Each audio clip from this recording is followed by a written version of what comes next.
Kayo at ang Espiritu ang siyang nagpapakatotoo tungkol sa aral ni Kristo.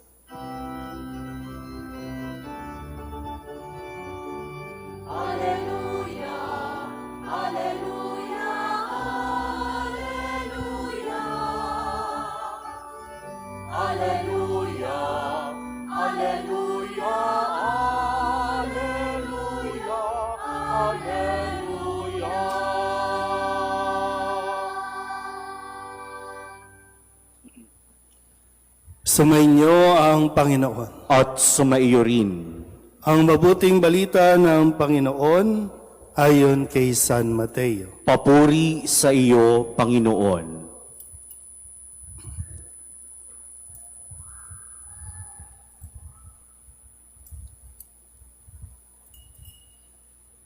Noong panahong iyon, sinabi ni Jesus sa kanyang mga apostol, "Huwag kayong matakot sa mga tao.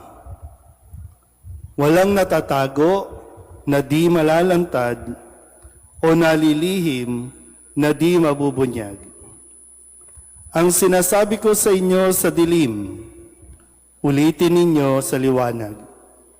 At ang ibinulong sa inyo ay inyong ipagsigawan. Huwag ninyong katakutan ang pumapatay ng katawan, ngunit hindi nakapapatay ng kaluluwa. Sa halip, ang katakutan ninyo'y ang nakapapatay ng kaluluwa at katawan sa impyerno. Hindi ba ipinagbibili ang maya ng 2 pera? Gayunman, kahit isa sa kanila'y hindi nahuhulog sa lupa, kung hindi kalooban ng inyong Ama. Maging ang buhok ninyo'y bilang na lahat. Kaya huwag kayong matakot, higit kayong mahalaga kaysa libo-libong maya. Ang sinumang kumilala sa akin sa harapan ng mga tao, ay kikilanling ko rin naman sa harapan ng aking Amang nasa langit. Ngunit ang magtatwa sa akin sa harapan ng mga tao, ay itatatwa ko rin naman sa harapan ng aking Amang nasa langit."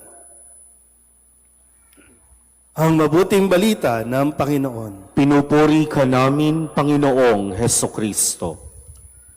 Isang magandang umaga po sa inyong lahat. Tayo po ay nasa ika-12 linggo sa karaniwang panahon at ngayon ay pinagdiriwang natin ang araw ng mga ama. Pwede ba tumayo ang mga tatay na naririto?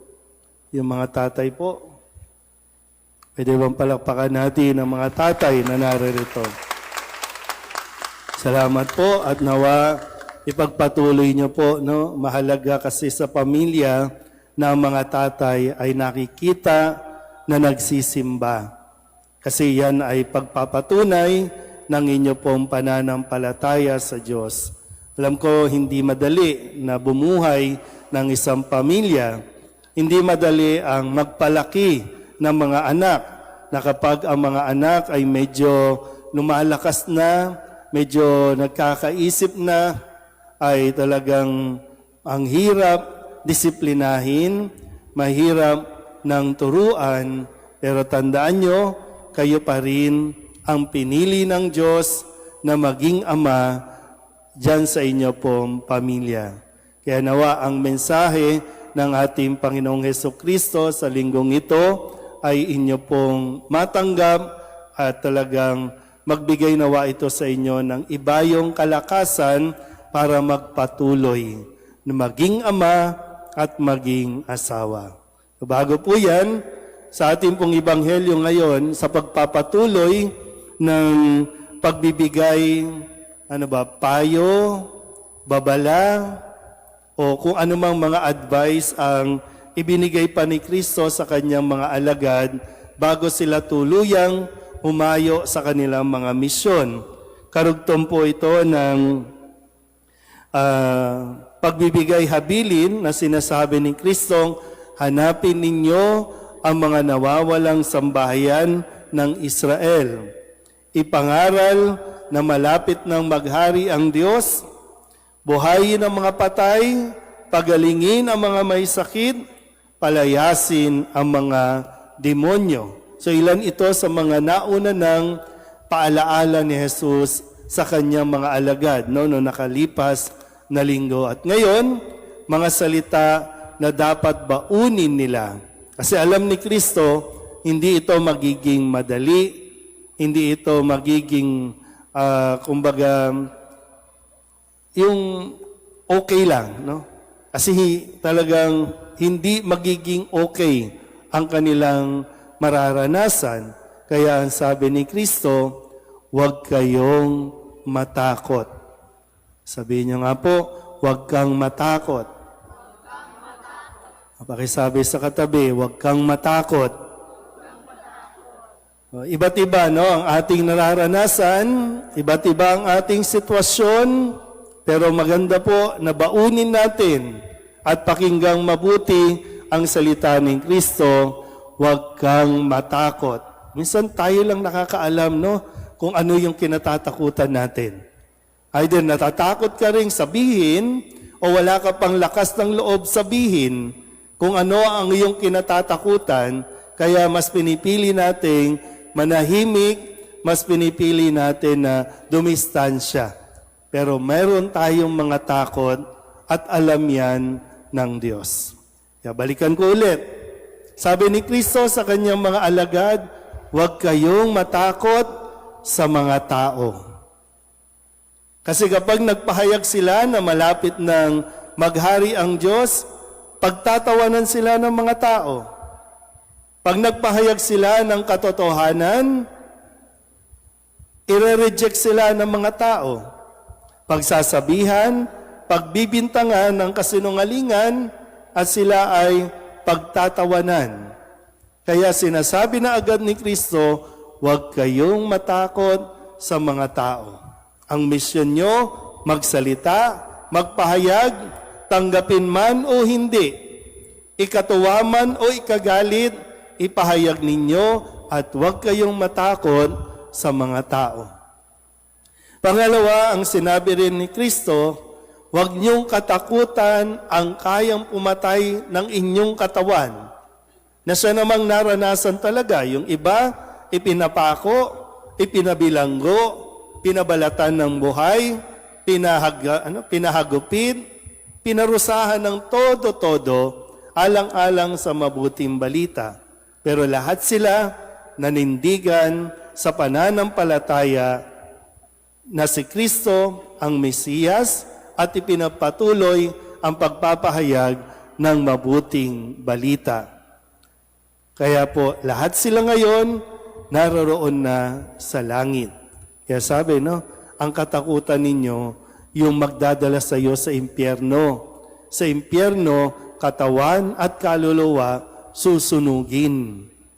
Pero kung maninindigan sa salita ng Diyos, iiwanan mo ang katawan dito, mabubulok yan, magiging lupa yan, pero ang kaluluwa naroroon sa langit. Pangatlo, ang sabi ng Kristo, higit huwag kayong matakot dahil mahalaga kayo sa Diyos. Kung ang mga ibon hindi pinababayaan ng Diyos, sila pa kaya? Magugutom sila, mawawalan ng tirahan, pero hindi sila pababayaan ng Diyos. Pakisabi nga ulit sa katabi, huwag kang matakot. So, maganda rin itong mensahe, no, para sa pagdiriwang natin ng Father's Day. Sa mga kabataan na naririto, sa mga anak na naririto, baka naman napakaganda na ng pinost ninyong pagbati ng Happy Father's Day.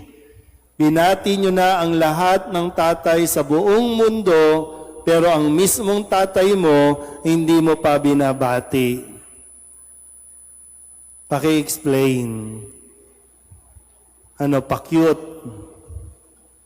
Di ba? Pag nagbukas ka ng social media, lahat na. Maging sa akin nga, ang dami ng pagbati. No? May anak ba ako? Wala namang kilalang anak ko. No? Pero tinuturing ng marami na ama, no, spiritual father, okay. Pero yun lang gusto ko rin ipaalala, no, na hindi ko alam kasi kung ano nangyari sa inyo. No, sa mga anak na naririto, hindi ko alam kung bakit napaka-cold ninyo, napakalamig ninyo, napaka-distant ninyo sa inyong mga ama. Hindi ko alam kung ano nangyari, ha? Pero sa mga tatay din na naririto, huwag kayong matakot. Sa karanasan ko po, no, sa observation ko, sa mga tatay, no, sa mga kapatid kong tatay, sa mismong tatay ko rin, nung nabubuhay pa siya, maraming takot, no? At yung takot, tandaan nyo, dalawang paraan ng pag-i-express ng takot ng mga tatay. Either, yung takot nila, idadaan nila sa pananahimik. Hindi yan magsasalita. Tahimik lang yan. Pero may takot yan. Tandaan nyo ha, mga anak, pag tinitigan ninyo, mga tatay ninyo mamaya, sana, no? Unawain ninyo. Ano kaya ang takot nito?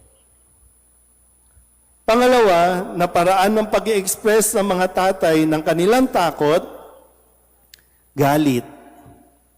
Idinadaan sa galit o init ng ulo na hindi nyo talaga naintindihan, no? Bakit ba galit ito? Pero may takot lang yan. Kasi bago pa yan naging asawa, bago pa yan naging ama, naging anak din yan. May sarili ang karanasan sa kanyang magulang. May yung iba, po pwedeng sabihin, hindi rin nila naunawaan yung tatay nila noon. Pero ngayon, tatay ka na. Tatay na ang tatay mo. Yung pangarap nila, marahil na pwedeng sabihin, pag ako nagkapamilya, hindi talaga katulad ng pagiging ama ng ama ko. Pero medyo sinusubok pa ng panahon, hindi pa nila natutupad ang kanilang pangako, o kaya naman na-disappoint pa sila kasi they end up katulad ng ama nila. Ingat, kaya ko po ito sinasabi, makatulong na maunawaan natin ang kanilang nararamdaman.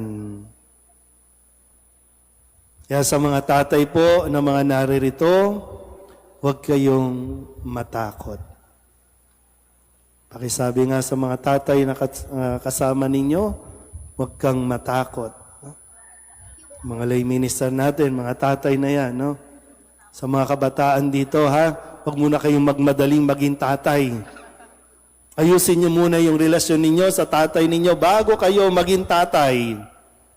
Kasi napakalaking epekto ng inyong ama sa inyong magiging o pagiging asawa o ama. Pero babalik ko ulit, mga tatay. Sabi ni Kristo, huwag kayong matakot.